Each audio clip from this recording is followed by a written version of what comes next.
responsables de la SOGIP, je commence par le secrétaire général, l'ensemble des directeurs qui sont présents et les chefs de service et l'ensemble du personnel de la SOGIP. Nous remercions tous les organes de presse qui ont accepté de nous envoyer des journalistes pour couvrir cette journée que la SOGIP a décidé d'organiser ici à Diamniadio. Donc, sillonner l'ensemble des sites qui sont sous la responsabilité de la SOGIP, dont je suis le directeur général. Et nous avons décidé donc de faire cette journée pour pouvoir montrer aux Sénégalais ce que l'État du Sénégal a fait ici à Diamniadio, parce que l'État transcende les personnes. L'État, c'est l'argent du contribuable sénégalais. L'État du Sénégal a fait des emprunts de plusieurs centaines. Donc l'argent appartient aux Sénégalais. Mais pour faire plaisir aux Sénégalais et pour permettre aux Sénégalais d'avoir les infrastructures qui leur permettent de s'épanouir sur le plan culturel, sur le plan sportif, toutes ces ressources.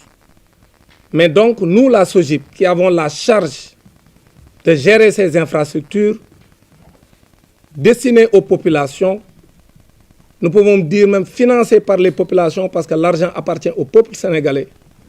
Il fallait donc leur montrer ce que ces populations peuvent faire dans ces infrastructures. Donc l'objet de cette visite, c'était de montrer, depuis 15 heures, nous avons sillonné. D'abord, on a commencé par le marché d'intérêt national et la gare des gros porteurs. Le marché d'intérêt national et la gare des gros porteurs constituent deux infrastructures qui avaient pour mission de créer un marché au niveau de la sous-région, d'abord pour capter tout ce qui est produit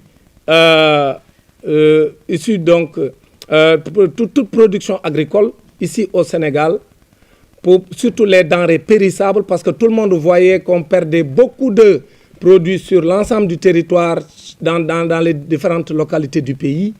Donc il fallait créer un marché d'intérêt national pour pouvoir permettre aux agriculteurs, aux producteurs de pouvoir stocker leurs produits périssables. Et c'est une centaine ou plus d'une centaine de magasins qui peuvent stocker des tonnages énormes, parce que c'est des magasins de grande capacité que nous avons visités ensemble, et beaucoup d'entre vous étaient vraiment éblouis par la qualité des infrastructures. Nous avons également donc la gare des gros porteurs qui peut abriter près de 210 gros porteurs. Et ces deux infrastructures-là pouvaient régler au moins un problème au Sénégal. C'est donc les embouteillages que nous avons, mais également le désordre que nous avons sur le centre-ville. L'objet, c'est de permettre aux gros porteurs de rester à Diamniadio et de permettre aux détaillants de venir s'y approvisionner pour permettre de décongestionner la capitale. Et cet objectif-là est un objectif majeur pour un pays qui aspire au développement. La SOGIP, donc, qui a en charge ces deux infrastructures, les a confiées à une société nationale qui s'appelle la CEMIC.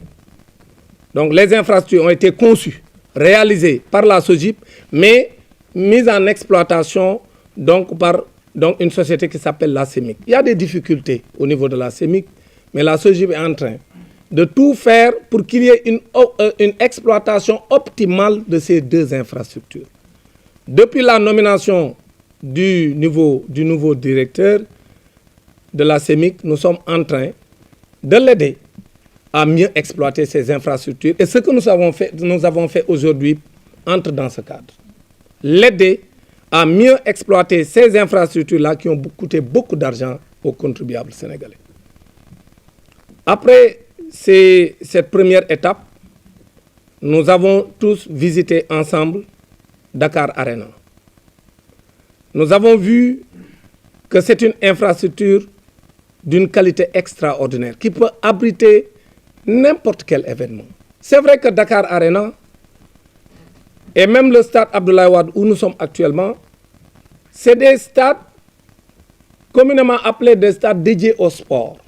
Parce que l'essentiel donc des activités, peut-être pour le commun des Sénégalais, c'est pour faire du sport. Mais en réalité, ces infrastructures-là sont des infrastructures culturelles et sportives.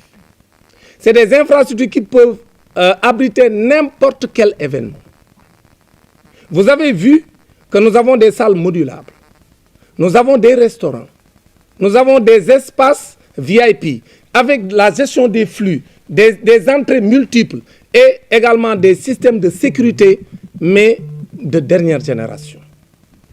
Nous avons donc Dakar Arena, ici au Sénégal, qui n'a rien à envier aux grandes salles que nous avons en Europe et aux États-Unis. C'est une salle de 15 149 places modulable. Parce que même le parquet peut être déplacé et on peut aménager l'espace pour aller à 18 000 places. Alors, donc, leur cérémonie de graduation au niveau de Dakar Arena. Et nous disons même que le concours général, et je l'ai dit au ministre de l'Éducation nationale, doit être déplacé à Dakar Arena. Pourquoi? Parce que tout le monde voit que le Grand Théâtre abrite bien cet événement, de l'excellence pour notre système éducatif, mais la capacité de Dakar Arena, mais ça, c'est sans commune mesure. Donc nous pensons, et nous l'avons dit au ministre de l'Éducation, que nous avons rencontré d'ailleurs, on lui a proposé une convention que nous allons signer certainement dans les jours qui viennent, pour pouvoir, et je vais y revenir, parce que de la même façon que nous avons parlé avec le ministre de l'Éducation, nous allons parler avec le niveau institutionnel de manière générale. Mais donc Dakar Arena peut organiser on peut y organiser énormément d'événements.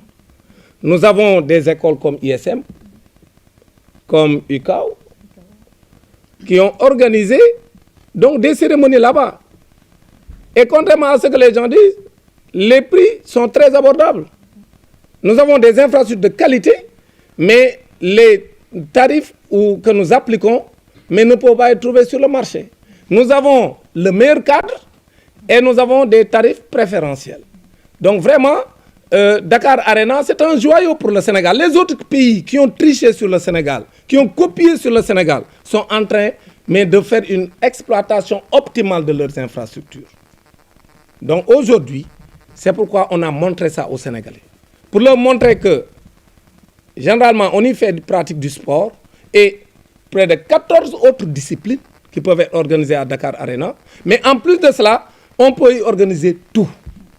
Des concerts, des séminaires, on peut y organiser des cérémonies de graduation, on peut y organiser tout ce qu'on peut imaginer au niveau de Dakar Arena. Avec des salles aussi modulables et de capacité aussi énorme dans la sous-région. Le total fait 21 000 m². Vous imaginez 21 000 m² de hall où on peut tout faire. En plus de vraiment du grand événement organisé par Bill et Melinda Gates, de l'automobile, en passant par tout ce qui est compétition sportive, le forum de l'eau, tout cela a été organisé au niveau. Ces salles-là appartiennent au peuple sénégalais. Il y a énormément de choses qu'on peut y faire. Et la SOGIP a les équipes pour vous accompagner. Pour toutes sortes de branding que vous voulez faire au niveau bon vouloir. Et c'est pour cette raison que nous avons décidé de montrer ces infrastructures aux Sénégalais. Lorsque nous avons quitté, nous sommes venus au stade Abdoulaye Wade. Au stade Abdoulaye Wade également, vous avez constaté vous-même, vous étiez même beaucoup d'entre vous, malgré que vous avez toujours arpenté du sport, généralement, vous avez vu tout ce qu'on a montré comme capacité et comme commodité au niveau du stade Abdoulaye Wade. Vous avez un stade de 50 000 places. Et il y a des ministères qui ont organisé des séminaires ici. Parce qu'il y a 2 semaines, ou même moins de 2 semaines, il y a le ministère des Infrastructures et des Transports qui a organisé ici un séminaire de 4 jours. D'abord, ils ont été intelligents et d'abord nous les félicitons. Nous les félicitons d'avoir fait confiance à la SOGIP. Mais également, ils y ont gagné pour 2 raisons. D'abord, les espaces que nous leur donnons, aucune autre structure de la place ne peut le leur donner. Donc, nous avons des espaces modulables, des espaces de qualité et également, le niveau institutionnel a un autre avantage, c'est la réduction. Ils ont la possibilité d'avoir une réduction donc, au niveau de l'ensemble des infrastructures. Ça, c'est un avantage comparatif. Et c'est pourquoi je félicite le ministre des Transports, le ministre des Infrastructures et des Transports, M. El Malick Ndiaye, d'avoir fait confiance à la SOGIP. C'est la même chose avec le